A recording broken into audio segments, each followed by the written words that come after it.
We are men. We can prove it. We're not going to, but we can. I have doctor's papers. Yeah, my name is Bryce Papenbrook. That's the appropriate response. I am a voice actor. I've been a voice actor since I was 8 years old, and I'm super excited to keep on voice acting. Been playing some really, really awesome roles lately. Kirito, Sword Art Online. Just recently got to play Reno Kumura again in the Blue Exorcist movie, and hoping for a lot more to come. Thanks. I have to interrupt. Unfortunately, Johnny cannot make it to the panel. I apologize. Because he's not a man. Yeah, Johnny. He has a legitimate reason. Little Novi is sick and he needs to take care of her. So you understand, right? So don't worry. He's not bailing on you for no reason. There's a reason. So okay. Thanks. We wish her good health. Good health. You're here in spirit, Johnny. You are. I am J. Michael Tatum. Warn people when you're gonna do that. His ear is deaf now. I love you. You're great. I'm sorry, what? Yes, and I'm a voice actor. I've done a lot of things, a lot of things, actually. So many that I lose count. But I also do adaptive writing and sometimes direct for Funimation primarily. I've done video games and things like that. So yes, and I'm very excited to be here too. I have not done it since I was 8 years old, though. That is impressive. I've only done it for about 10 years now. And yeah, and hopefully for at least 10 more. At least. I don't want to do this, but or forever. So yeah, that's what we do. Oh, and I'm also a man. We are men. Manly man! Manime. 2013. Funny because I think I play a handful of characters that are probably the least mannish in the anime repertoire. You know, I have not aged since middle school. My voice is still exactly the same, so I'm stuck at 13, 14, 15, but that's amazing. That's great. I don't have that. I don't have that superpower. My voice is getting deeper and sexier, and I'm playing it somehow, like, when I say sexier, like how arrogant. I'm getting so sexy, you guys. Wait till I'm 50, I'll be a god. No, it's funny, like the deeper my voice gets, the funnier it is that I play roles that are so fey and effeminate, which typically, like, come on, friends? Don't scream. Keep it inside. Save some of it for later. We're like 10 minutes into this panel. I love you. You're gonna throw your voice out. That's what I'm really concerned about. Yeah, totally. No, okay. It's really funny. I've done this is my 8th con in a row. I don't know why I did this. I have no idea why I did it. Well, apart from the fact that it's just fun and you guys are amazing, but oh my god. Marathon. Yeah. Conathon. But I think I've lost a range of my hearing because of all the screams. Yeah, it's your fault. Damn you, fangirl! So yeah, I guess we're like doing a Q&A, right? Yeah, if anyone has questions for Ben. All right, so you guys line up on mic. And hey, just a little note from yesterday and the day before. You guys, we love you, but many of you, don't be afraid of getting right on the mic. Like if you're here like this, it's harder to hear you. So just seriously, get intimate with that thing. Don't be afraid. Don't be afraid to just hey, it's your mic. This is your time. Control that mic. Okay, so I have a question for you. How do you think a drunk Sebastian would act? Well, he's English, so you wouldn't be able to tell. Have you been around a drunk English person? No. They're like a sober English person, they're just sitting down. Well then, spice it up. Try to he's Sebastian. He could do anything, right? Well, Sebastian would be like this, and he might slap a little bit. And he might be, keep it together, my darling, keep it together. She's like, why would you ask this question? Now I'm passing out.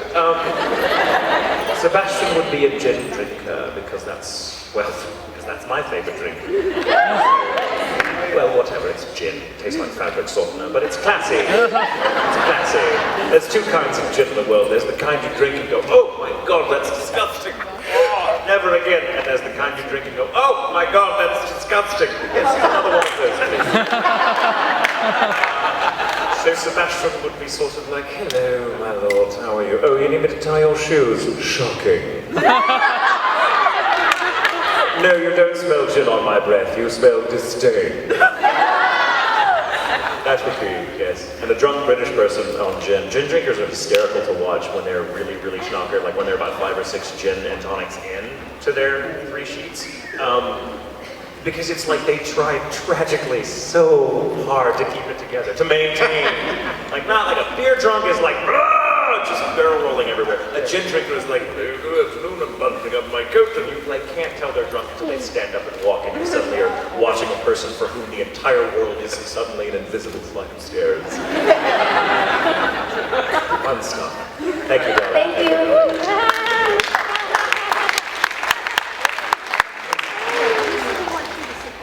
Hi. Don't be afraid of the mic. Get up on that thing, darling. Get up on that thing. All up in that mic. Alright, this is,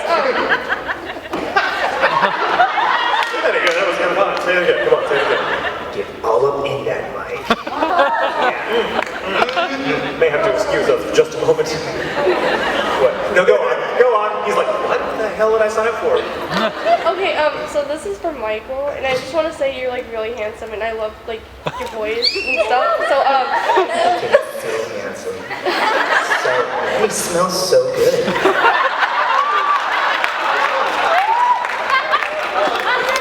Sitting next to you, though, I feel like a 4. Because you're adorable. Like, he's adorable. Like, I'm just calling it Brice because it's Italian and it sounds hotter. Bryce is pretty hot, too. At least it is now. So I'm just saying that. Thank you. Thank you for calling me handsome. You are undoing so many years of psychological damage. Thank you. Thank you. sorry, I'm just really nervous. Don't be nervous. Don't be nervous. But look at me. I'm a complete jackass. You have nowhere to go but, from this. Trust me. so I just found out that you were the voice of Kyoya from Oron. Can you say something? Have you been on Mars? I'm so messing with you. So sorry. Yes.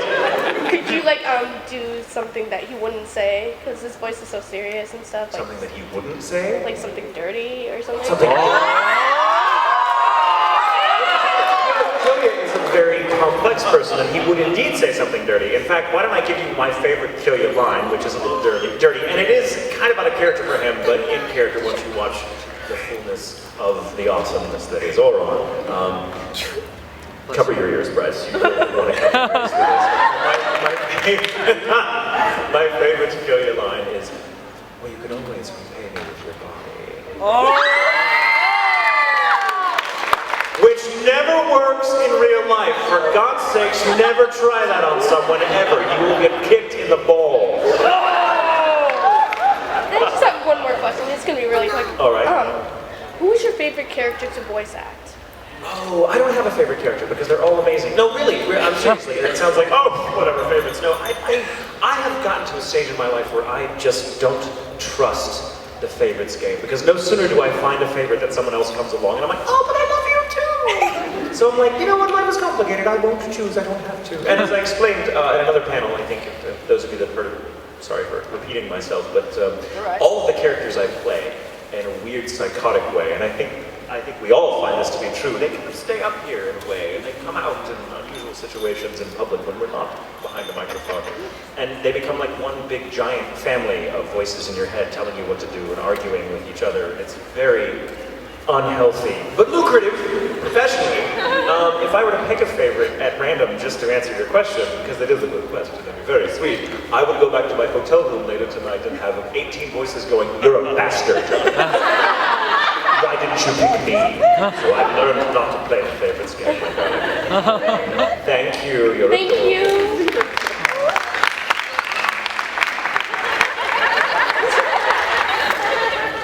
My question is for Bryce and only Bryce. You've already answered this question.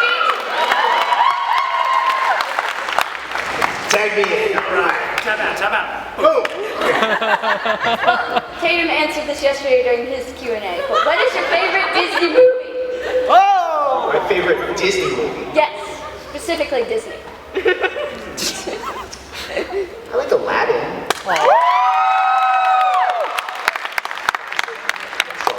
Strong choice. Yeah.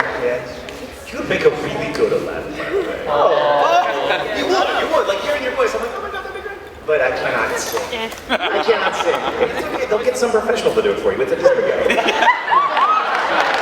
Hello, young sir. Hello. I like your style, kid. I like your style. So I am yet to watch many animes, and I would like to know from both of you, which one should I start with? Start with? How old are you? It doesn't matter to me, that's fine. Well, there goes my first 5 choices. There's a couple good ones I could recommend. I think everyone, whether they're into anime or not, should watch Cowboy Bebop. Great show. One of those shows that actually got me back into anime after I'd been out of it for a while because life gets in the way. Yeah, that's my pick. Yeah, that's a good start. Cowboy Bebop. Awesome show. I have one line in that show. You do? Yeah, I was Amazing! one line. What's that line? I don't know the line, but I have one line. It's a long time ago. They go to a planet where there's a bunch of kids, and my kid has a pot on his head. And my character's name was Pothead. That's me, Cowboy Bebop. Excuse us, I need to get a selfie.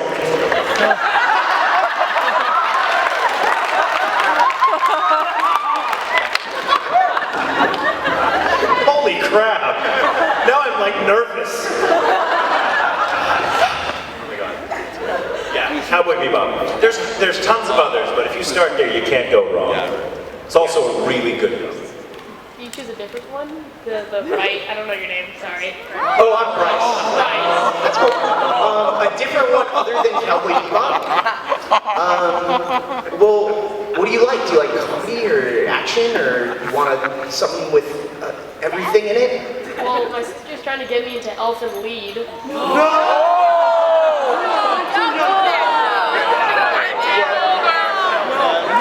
will have nice. Judging by that response, maybe you shouldn't watch. Yes. I'm more into comedy though. Comedy. Sergeant Ron, lock it up. I hope your question wasn't for me. Look at you. So, when you're in the studio, recording a show, how helpful are sound engineers? Oh, really helpful. And mix engineers as well. Oh my god. Extremely helpful. Timing is a huge thing when you're dubbing, because obviously you don't want it to look like Godzilla. You want your lines to actually match a little bit. You want it to work. You want it to look like the voice is coming out of the character. And it's difficult to be perfect every single time. So the sound engineers with you have Pro Tools, and Pro Tools is a voice actor's best friend because it can slide you 1 frame left or 1 frame right or 10 frames left if you're absolutely terrible, or a minute left if you want to hit a scene from the last scene, or So it's extremely helpful. And engineers, and I've worked with them as in the position of a director as well. And an engineer is absolutely worth their weight in gold as far as I'm concerned, both mixing engineers and recording engineers. Especially recording engineers, because what they do, most recording engineers come into it from, they've usually gone to school learning how to record musicians, generally. So when they come to a studio like, say, Funimation, or Bing Zoom or whatever, and they have to learn how to dub, very, very different animal, much more involved, much more intricate. They have to be just absolute gods at what they do, or it slows the session down and they don't last, unfortunately. So a good sound engineer is amazing. A good mix engineer just brings out something in your performance in the long run with like just the way they level everything, they balance the music and the sound effects and your own performance, and so that you end up hearing something that you didn't think you even did. Like, wow, you hear your own voice in a way that you never have before if a good mix engineer gets a hold of it. So yeah, they're really amazing people to work with. They are intensely genius. So yeah, thank you for bringing that up because engineers don't get enough credit by God. Definitely don't.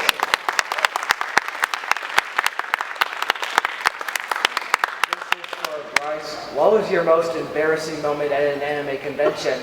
What? You know, I'm still relatively new to anime conventions, so I haven't really been embarrassed too bad. It's kind of hard to embarrass me, so I'll just put it out there. Go ahead, try to embarrass me at a convention. Oh. No, I'm just kidding. He's like, not now. Not now. Wait till later. But I haven't really been chapter 16.5. In the future, I will be most embarrassed when reading chapter 16.5 with Sharon. I'm so sorry I missed that yesterday, by the way. That sounded like 50 Shades of SAO. I was like, oh, yeah. Thank you. Next. Oh, hi. Hi. Okay, so playing two different kind of demons, how would you think a meeting between Sebastian and Rin would go? Oh.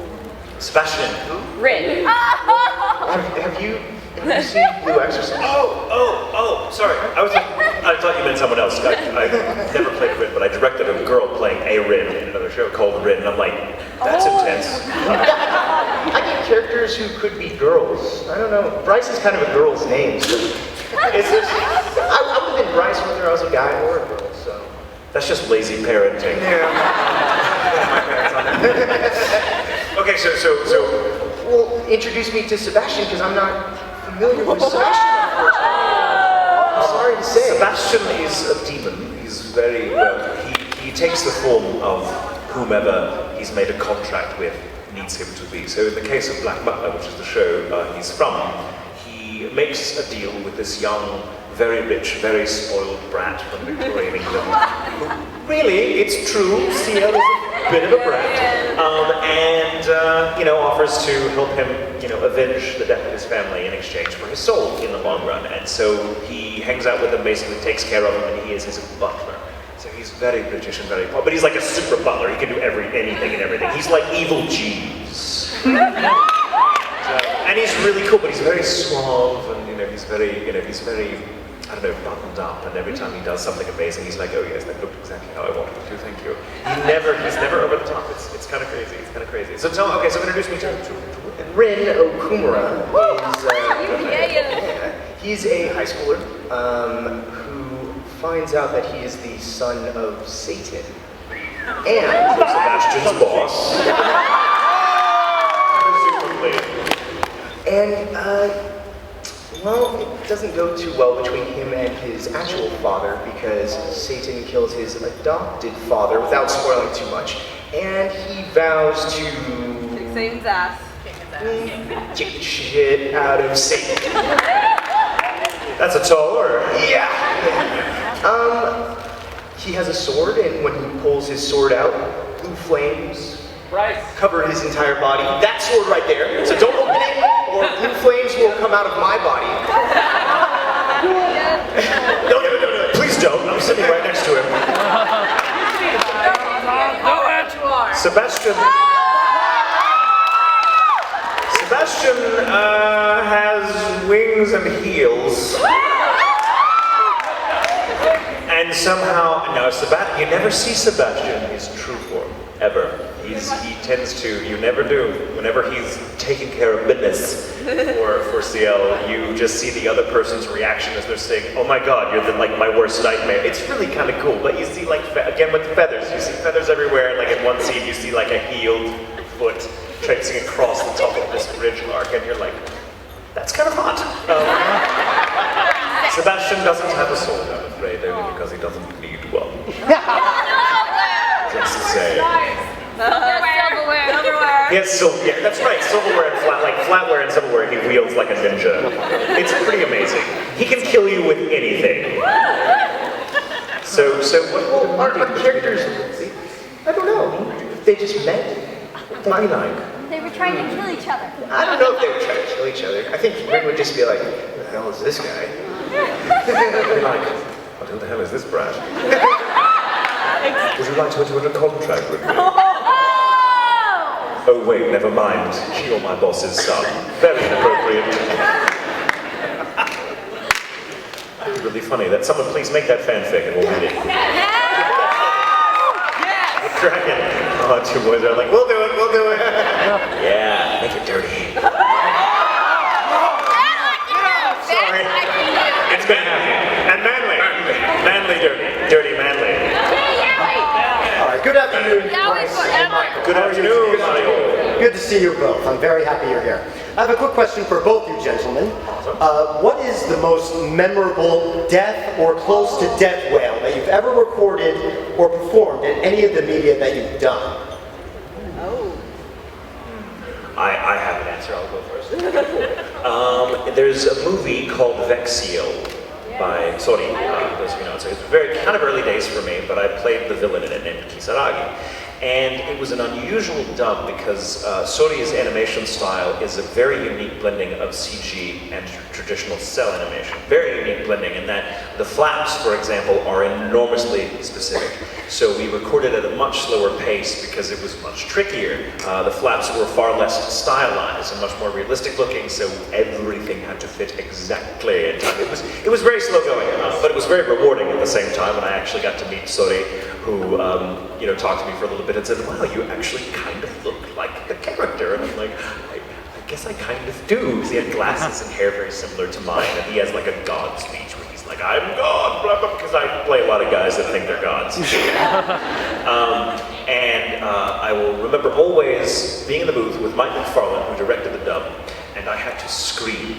And it wasn't a death wail. He died a minute or two after this scream, but it was one of those, I'm going to kill you because I figure I'm about to die screams. Like he's in a helicopter that's crashing, and it's crashing into the heroine, who's like just waiting. It's like the most badass moment. It's like, rah, waiting, and there's this 9-second long scream.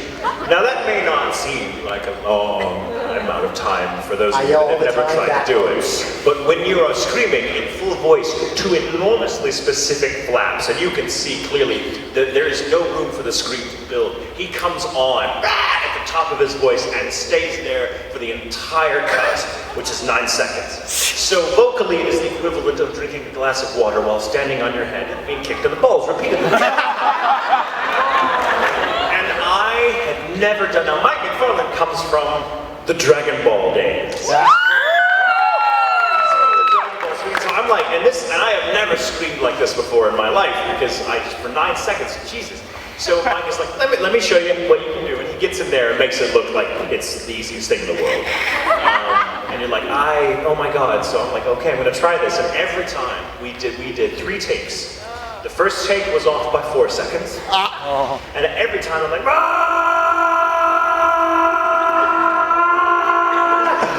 how'd I do? 4 seconds off, go! Drink another glass of water, take another breath, let's try again. Another one was off by like 2 seconds. Every time it's getting closer and closer, and I'm like, I am going to die. And he's like, you only get this is the last thing you record for this show. So if it blows your voice up, at least you know I don't have to worry about anything else. So I finally did it. I finally screamed for 9 seconds, 1 breath, and passed the hell out. All I remember is, and the world went dark. And my body made sure to be conscious for all the very important parts of this experience. I remember only losing consciousness as I fell. I woke myself back up by hitting my head on the back of the thing.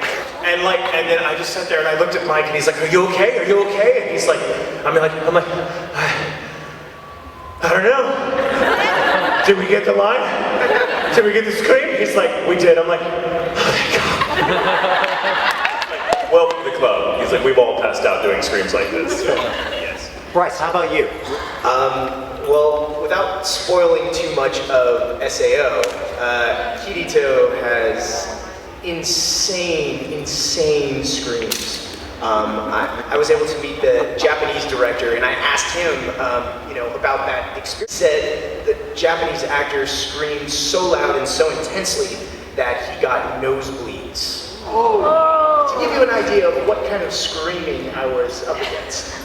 So, there are some gnarly screams. What we would do is record dialogue for the entire session and then save 15 minutes of every session just to scream, to get the right scream. And I had the same thing where I would just, give it everything and be 2-3 seconds short.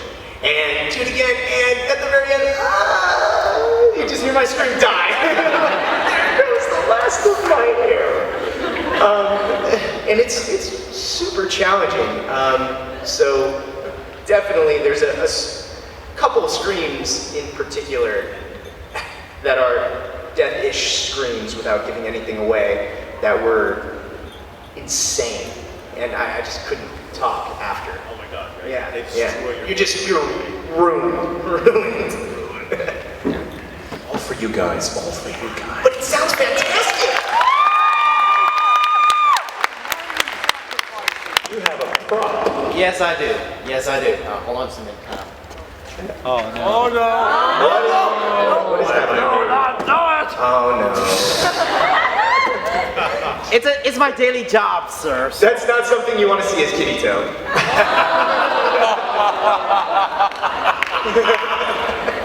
I have never lost the game. I just want you to know this. Ever. No comment. Okay. Okay. Now we've seen a lot of animes turn into like movies, and most of the times it's kind of it's messed up. I want to know how you guys feel about that. About what exactly? Anime getting made into movies, you're saying? Anime turn into live action movies. Are you referring to like Dragon Ball Z? Yeah. I mean, worst case scenario, you might get Sword Art Online live action, made by the U.S.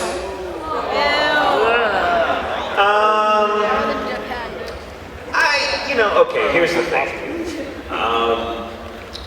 When I see a really good movie, regardless of where it came from or what it's, paying homage to, I like it, period. When they do make a good movie based off an anime, I will be very happy. I haven't seen one yet. Honestly, there haven't been a lot of live-action films made from anime. Not that many. Dragon Ball. God, that's not a movie. That's an accident. Good point. Yeah. But I don't mind. The thing is, I'm always kind of skeptical of their being able to do it, because the thing about anime that has always attracted me and why I was a fan from a very young age is because they are these huge story arcs, and it's impossible. I can't imagine how you can distill that down into an hour and a half, 2-hour film without losing much of the appeal for those of us that watched it. So even if someone, for example, I think there's been much talk about them making for years now, but they're making a Cowboy Bebop film. I don't suspect it will ever actually happen, because I think that's just talk and rumor, and they'll probably give up, as they do a lot, because they've said the same thing about Akira and 100 other shows that never actually see the, or 100 other movies. Making a Dragon Ball #2. Oh, no way. Are you sure? That was a rumor. That's okay. Let them do it. It's fine, because even if the movie is bad, the franchise may be introduced to someone who's never heard of it before because of the film's exposure. So it may, even if the movie is bad, and it will probably be very bad if the first one is anything to go on, it may lead someone to the original series, and that is by and large a good thing. So, yay. Good question, though. Yeah, next question. Hi. Hey. Bryce knows this is for both of you. I like to draw a lot, Yes, I've seen your drawings, and they are incredible. Waiting in line, she drew something, and it just blew my mind. It was amazing. And, Amazing. That's awesome. and I was just wondering if you could have two characters you voice crossover, what would it be, and I'll draw it. Oh. Is that for both of them? Yeah. Two characters, like a hybrid of two of our characters? Yeah, two. Two characters Two or made more, into if you one want. character. Or just two characters like on a date. Like meeting or date. Or like Sebastian. Okay, I like that. Let's see, I will pick Isaac, because I like like Isaac a lot. Yeah. And he's the sort of character that would get into a number of crazy situations, so he's likelier to meet my other characters than some, let us say, Isaac and Sebastian. And I will pick 2 blondes, Maso Mikita and Zidane Tribal. We'll pick up on ladies. Let's see how if it combines into a womanizer. Double dating power. With a monkey tail. You guys have no idea how much we respect like the artistic ability of so many of you, because like I look at some of the drawings and some of the paintings and stuff that people give me, and I'm like, oh my god, all I do is make voices. And I'd be doing it anyway because I'm a crazy person. I just happen to be in front of a microphone that's on, and I do it. But my God, I cannot kick a set of paints down the stairs. Yeah. So I am always really, really impressed. I love seeing what you guys do. It really is humbling and amazing. So thank you, darling. And please, if you draw now, keep at it. Keep at it. I want you drawing 10, 15, 20 years from now. I want you still doing it. I'm gonna start them now. Yeah, watch. I love you. I love you. Oh my God, do it now. This is great. This is great. Hello, darling. Sorry, I didn't mean to scare you. I like your shirt. Question. In like the sexiest voice possible, can you say, so, shall we dance? In the sexiest voice possible, can we say, sir, shall we dance? So shall we dance? So shall we dance? Yes. Very important particle word there. Don't blame us if we Go? Sure, give it a go. Let's hear your sexy voice. I mean, you have a sexy voice. Just talk. I'll try to get sexy. So, shall we dance? 16-year-old sexy.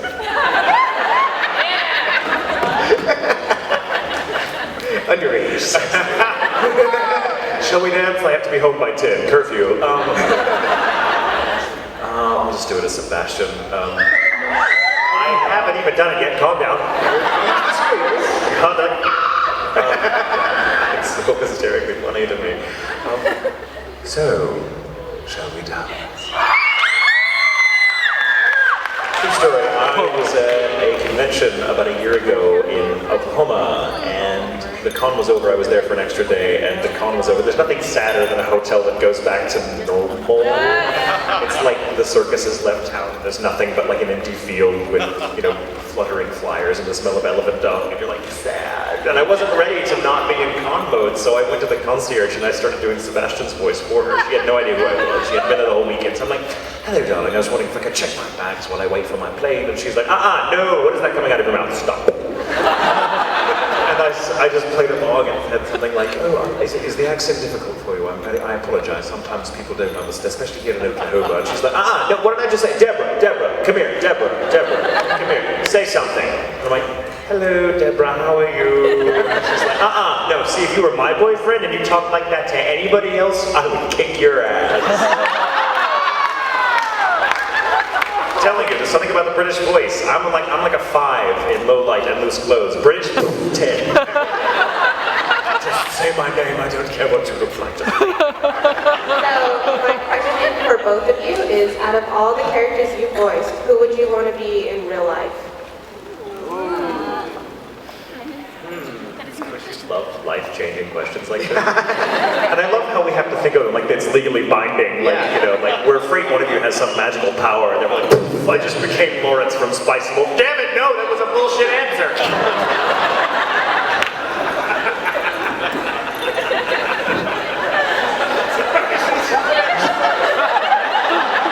I live in fear of this sort of thing because I'm a crazy person.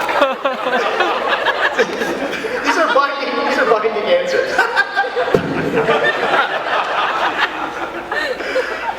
Okay, I want to be son of Satan. Yeah! That would be awesome. There's gotta be perks to that life. Yeah. I actually would want to be Lawrence from Spice and Wolf because I like his life. If I were alive in that particular time period, what he does for a living and how he goes about it would really fascinate me, because he lived in a time when most people didn't really see outside the boundaries of their villages where they grew up, and so he, being an itinerant peddler, was sort of the outside of the adventure. I mean, he got to see more of the world than most anyone does, even now, when travel is much easier. So I love that life, and I think he's an interesting character, and I think his travels give him a very interesting perspective on the world and human beings, and I would very much like to actually have that in my head. Oh, damn it, no! I have to put up with a wolf goddess. First of all, I cosplayed Ren on Friday. Awesome, awesome. One of my favorite characters, one of my favorite animes. And you did something in the vendor's room when I first met you as Rainbow Dash, and you commented on a girl's cosplay of Masao Mikita, and you said that she did a great job, and you took a picture with her, and I thought it was a really nice thing for you to do, because that's what I like seeing voice actors do, is really like get involved in the, which both of you guys have done. And so I bought you a strawberry sweet roll. Oh, and first of all, so much. And also because Rin is a chef type, so I thought you would enjoy the sweets. But I just wanted to thank you for doing that because it was really cool, and especially for a character I cosplay. So, oh, that's awesome, man.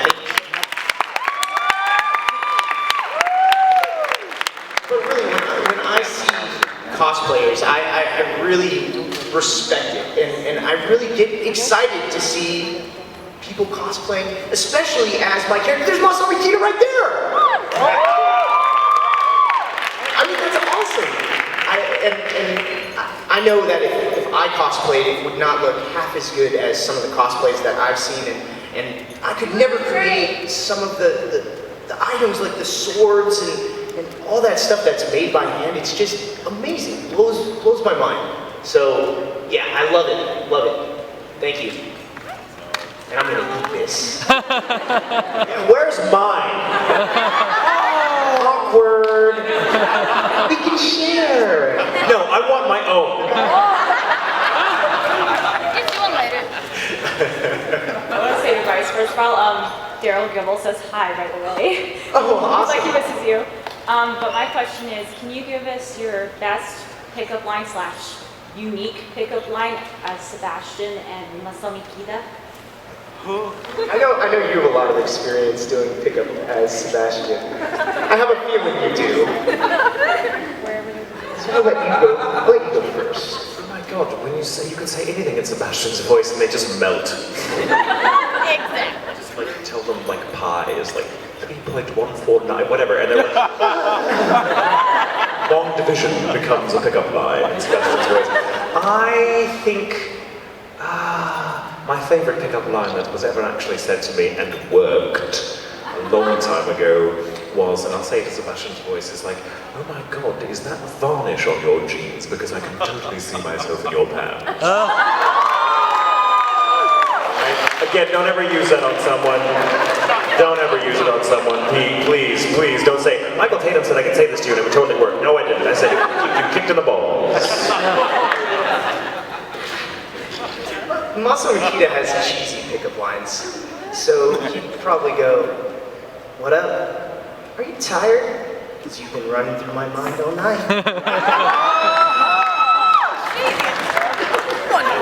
That so would have worked on me. Yes! J. Michael Tatum, and he smells so good!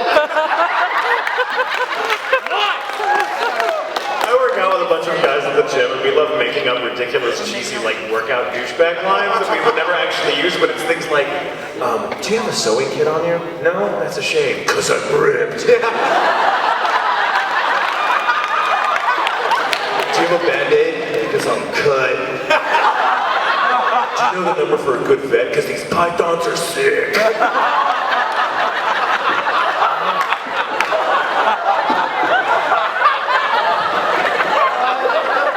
Check out this camel.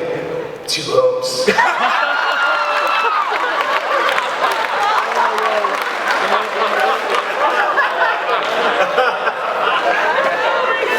This is slowly going to be reduced to us going, love me, follow me.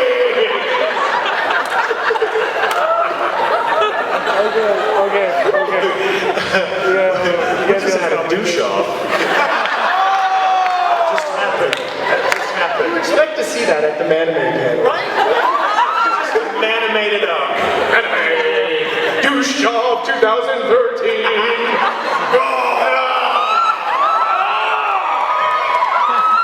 Oh, I saw camera flashes. That's gonna come back to haunt me.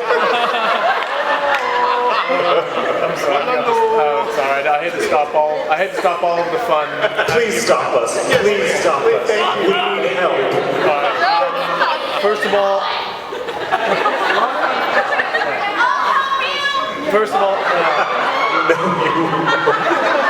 Love you. Sorry, go on, man. first of all, thank you guys so much for coming out here. This means a whole lot to us. It's awesome. You're welcome. Thank you. Our pleasure. Happy to be here. You guys seriously are the best part about what we get to do for a living. You guys are the best.